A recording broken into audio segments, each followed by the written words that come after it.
Au cœur des montagnes majestueuses d'Écosse, là où les landes sauvages se dressent telles des géantes endormies, vivent les trois fées des montagnes. Ces êtres mystiques, gardiens des secrets anciens de la région, sont connus pour leur beauté enchanteresse et leur sagesse profonde. Un jour, un voyageur solitaire nommé Alistair se retrouva perdu dans les paysages sauvages de l'Écosse. Les montagnes imposantes semblaient se refermer autour de lui, et il ne savait plus où il se trouvait. Le brouillard dense masquait les étoiles, et il était incapable de trouver son chemin. Alors qu'il errait sans but, épuisé et désespéré, il entendit des voix douces portées par le vent. Les trois fées des montagnes étaient là, observant silencieusement le voyageur égaré. Leurs longues robes scintillaient sous la lueur de la lune, et leurs yeux brillaient comme les étoiles elles-mêmes. La première fée, nommée Maëlie, s'avança vers Alistair. Elle avait des cheveux d'or et des yeux d'un bleu profond. Elle posa une main douce sur son épaule et lui dit « Voyageur perdu, nous sommes là pour te guider à travers ces terres sauvages. Suis-nous, et nous te mènerons en sécurité. » Alistair, ému par la gentillesse de la fée, décida de les suivre. Les trois fées se mirent en marche, et Alistair les suivit à travers les landes sombres et les forêts mystérieuses. Leurs pas semblaient glisser sur le sol, et ils avançaient à une vitesse surprenante. Pendant leur voyage, les fées révélèrent à Alistair les secrets anciens de la région. Elles lui parlèrent des légendes des clans celtes qui avaient vécu dans ces montagnes depuis des siècles, de la magie qui imprégnait chaque pierre et chaque ruisseau, et des esprits de la nature qui veillaient sur ces terres. La deuxième fée, nommée Elara, avait des cheveux d'argent et des yeux verts comme les feuilles des arbres. Elle lui montra comment reconnaître les plantes médicinales qui poussaient dans les forêts, et expliquant comment elles pouvaient guérir les maux du corps et de l'âme. Elle lui parla aussi des esprits des arbres, des gardiens silencieux de la forêt.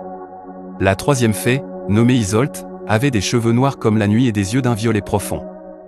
Elle lui chanta des chansons anciennes qui semblaient faire vibrer l'air lui-même.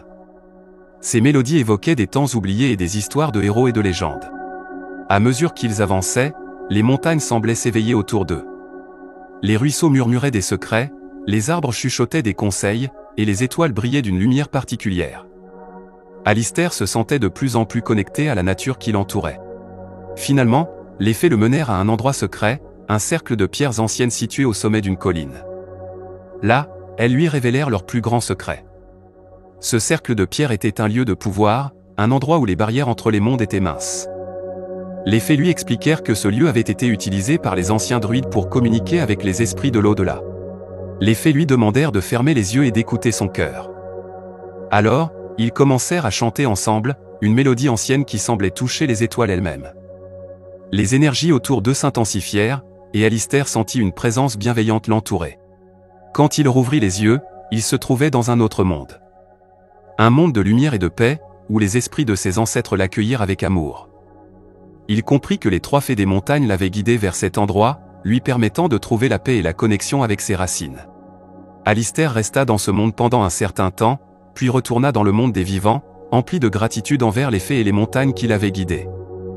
Il avait trouvé la paix intérieure et la sagesse grâce à leur gentillesse et à leur magie. Il raconta son histoire au village, mais beaucoup pensèrent que ce n'était qu'un rêve. Seuls ceux qui avaient la chance de croiser les trois fées des montagnes comprirent la vérité de cette aventure extraordinaire.